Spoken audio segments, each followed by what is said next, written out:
Hello my future toppers, welcome to physics wave, जहाँ हर concept clarity के साथ फ्लो करता है। तो आज के इस वीडियो में हम बात करने वाले हैं एक क्वेश्चन की, जो कैपेसिटेंस के ऊपर इलेक्ट्रोस्टैटिक का क्वेश्चन है, बट ये कॉन्सेप्ट थोड़ा सा अलग है। देखिए, क्विक रिमाइंडर, अगर अभी तक आपने चैनल को सब्सक्राइब नहीं किया है तो जल्दी से सब्सक्राइब कर लीजिए ताकि कोई भी कॉन्सेप्ट मिस ना हो। Okay, so let's start solving this question. पहले क्वेश्चन को पढ़ लेते हैं, क्या दे रखा है। The equivalent capacitance of the combination shown is, so this is a circuit which is given to us and we have to find out what will be the correct option for this. Correct answer क्या होगा इसका, वो निकालना है। इसको पढ़ने, इसको इस क्वेश्चन को सॉल्व करने के लिए पहले एक छोटा सा मैं कॉन्सेप्ट समझाती हूँ, जिसको हम बोलते हैं पोटेंशियल मेथड। ठीक है, उसको हम बोलते हैं पोटेंशियल मेथड, और वो यहाँ क्यों यूज होने वाला है, मैं क्यों एक्सप्लेन करूंगी, क्यों कर रही हूँ ये एक्सप्लेन, ये अभी समझ में आ जाएगा। ठीक है, तो let us discuss what this potential method is. तो हम एक मान के चलते हैं, सपोज हमारे पास कोई भी एक वायर दे रखा है, और इस वायर का पॉइंट एक ए हो गया और ये पॉइंट हो गया हमारा बी। तो इसका कोई भी पोटेंशियल आप V1 V2 ले सकते हो, मैं VA और VB ले रही हूँ। ठीक है, so there are 2 points A and B and they have potentials V and VB। अब इनके बीच में ना मैंने कुछ भी नहीं लगा रखा है, कोई रजिस्टर नहीं है, कोई कैपेसिटर नहीं है, कोई इंडक्टर नहीं है, कोई सेल बैटरी कुछ भी नहीं है। तो हम बोल सकते हैं there is no circuit element. No circuit element, कोई सर्किट एलिमेंट ही नहीं है, एक वायर है। जब ऐसा सिचुएशन होता है तो हम वहां पर क्या बोलते हैं, दोनों का पोटेंशियल जो होता है वो इक्वल हो जाता है। VA is equals to VB, right. तो VA इक्वल टू VB होता है, तब उस कंडीशन को हम बोलते हैं पोटेंशियल मेथड। और वहां उस केसेस के लिए हम, जो ऐसी केसेस होती है ना, वहां के हमने पोटेंशियल को इक्वल कर दिया। अब इस क्वेश्चन में ये कॉन्सेप्ट में कहाँ जरूरत पड़ रही है, अगर हम देखते हैं, सपोज ये पॉइंट हमारा A आ जाता है, ये पॉइंट हमारा B हो जाता है। अब हम देखते हैं कौन कौन सी जो हमारा पॉइंट्स हैं उनकी पोटेंशियल सेम होगी। तो हम ये ले लेते हैं, ये हमारे पास यहाँ पर पूरे, अगर देखते हो इस वाले पार्ट को देखो, यहाँ से अगर हम जा रहे हैं और यहाँ तक हम गए, कोई भी एलिमेंट नहीं है, ना कैपेसिटर है, ना रजिस्टर है, ना इंडक्टर है, ना बैटरी है, कुछ नहीं है। तो हम ये बोल सकते हैं ये पॉइंट हमारा बी हो जाएगा, ये पॉइंट हमारा बी हो गया।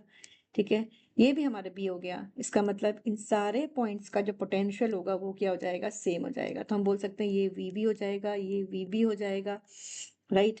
ये भी वीबी ही है क्योंकि यहाँ पर भी कोई सर्किट एलिमेंट नहीं है।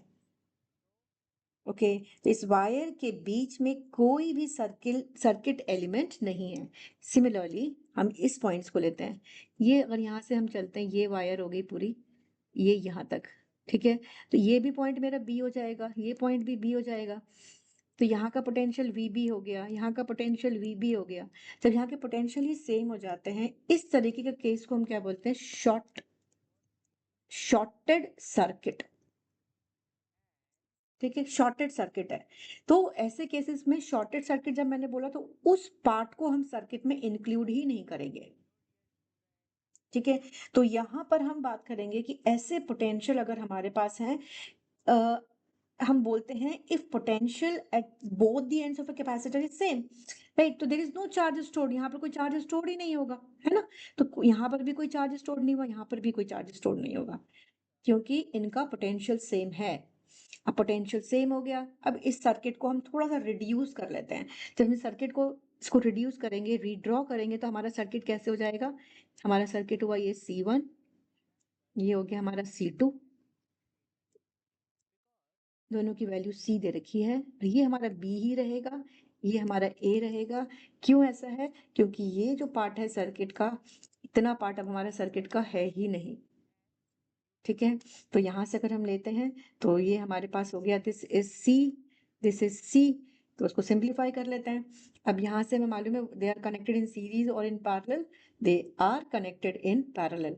कैसे पता चलता है, क्योंकि अगर यहाँ से कोई बैटरी लगाओगे ना, इधर हम अगर कोई सिंपल हम बैटरी लगा रहे हैं इधर से, राइट। तो यहाँ से क्या होगा, यहाँ चार्ज आया Q, it gets divided into two parts, Q/2 है ना। वैसे तो कैपेसिटर सेम है, इसीलिए मैं बोल रही हूँ। तो जहाँ चार्ज डिवाइड हो गया, ये तो क्लियर दिख रहा है हमको कि they are connected in parallel. So this is a parallel combination. ठीक है, पैरेलल कॉम्बिनेशन।